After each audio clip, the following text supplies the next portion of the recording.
Para pemirsa YouTube sekalian, pada kesempatan ini saya ingin sharing terkait dengan bagaimana 7 langkah mencuci hati. Suatu ketika seorang sufi ahli ibadah bernama Hatim al-Asyam diminta penjelasan oleh Asim bin Yusuf setelah pengajian majelis taklim. Asim bin Yusuf adalah seorang ahli fikih yang melihat segalanya dari kacamata syariat. Asim bertanya kepada Hatim, "Ya Syekh, bagaimana cara kamu melaksanakan sholat?" Hatim al-Asyam sebagai ahli tarekat dan syariat menjawab, "Ketika masuk waktu sholat, aku berwudu dengan 2 wudu, wudu lahir dan wudu batin. Wudu lahir itu syariat dan wudu batin adalah hakikat." Asim bin Yusuf sebagai santri yang berkonsentrasi pada fikih agak terkejut.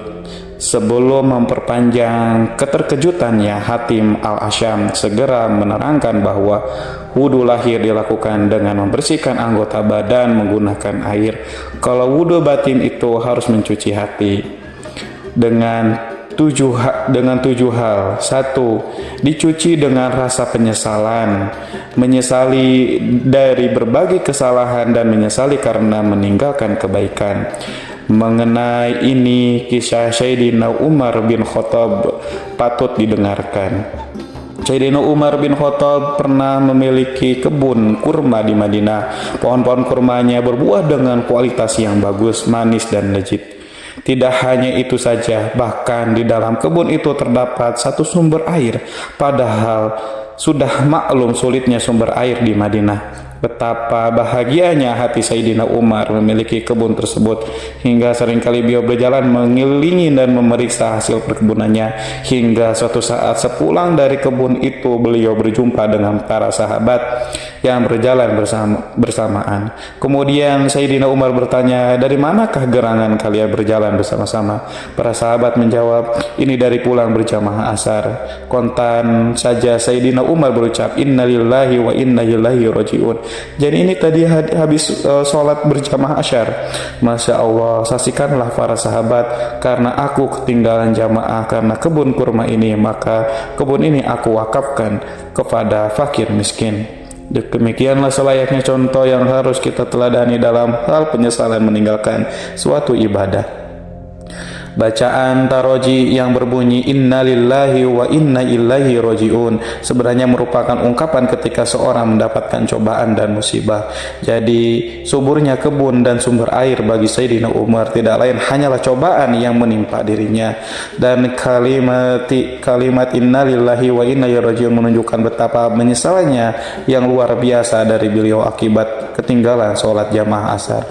Apakah demikian keadaan kita? Pernahkah kita berucap innalillahi wa inna ilaihi rajiun ketika ketinggalan satu sholat berjamaah?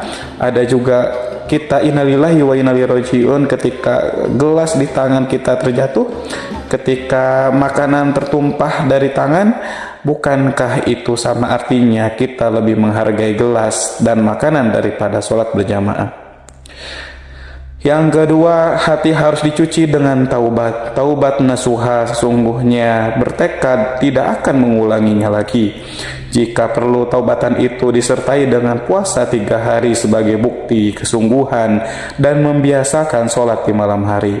Yang ketiga, hati harus dicuci dengan meninggalkan cinta dunia atau tarku hubud dunia. Mengapa?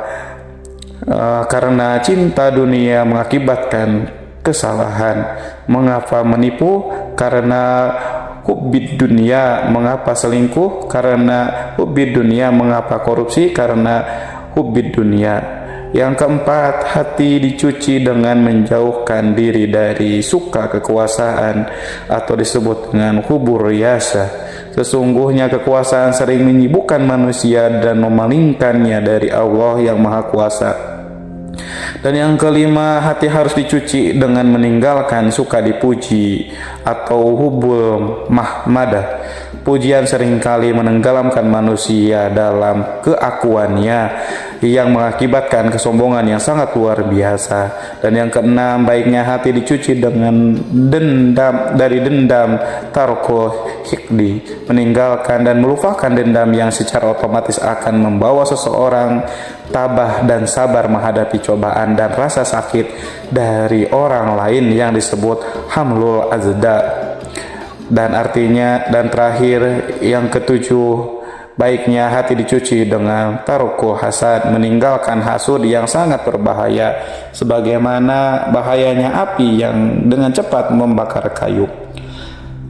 Hatim memaknai wudhu secara batin. Lalu bagaimana cara beliau melaksanakan sholat? Kemudian lanjut Hatim Al-Asyam, ketika memulai sholat aku merasa Ka'bah di depanku, surga di kananku, dan neraka di kiriku. Siratal mustaqim di telapak kakiku, dan Israel telah menunggu di belakangku yang siap menyambut nyawa. Inilah praktek qasrul amal atau pendek angan-angannya, yaitu semangat yang mampu mendorong untuk beribadah lebih ditingkatkan, selalu merasa pesimis sehingga menjadikan semangat ibadah yang tinggi. Demikian penjelasan kali ini yang dapat saya sampaikan melalui kisah dan cerita ini. Sesungguhnya dalam kisah tersebut dapat kita ambil hikmahnya, dijadikan uswah bagi kita semua. Ya Allah, jadikanlah kami semua bagian dari orang yang beruntung, yang mampu menjalankan perintah-Mu secara benar dan meninggalkan larangan-Mu dengan benar pula. Amin. Assalamualaikum warahmatullahi wabarakatuh.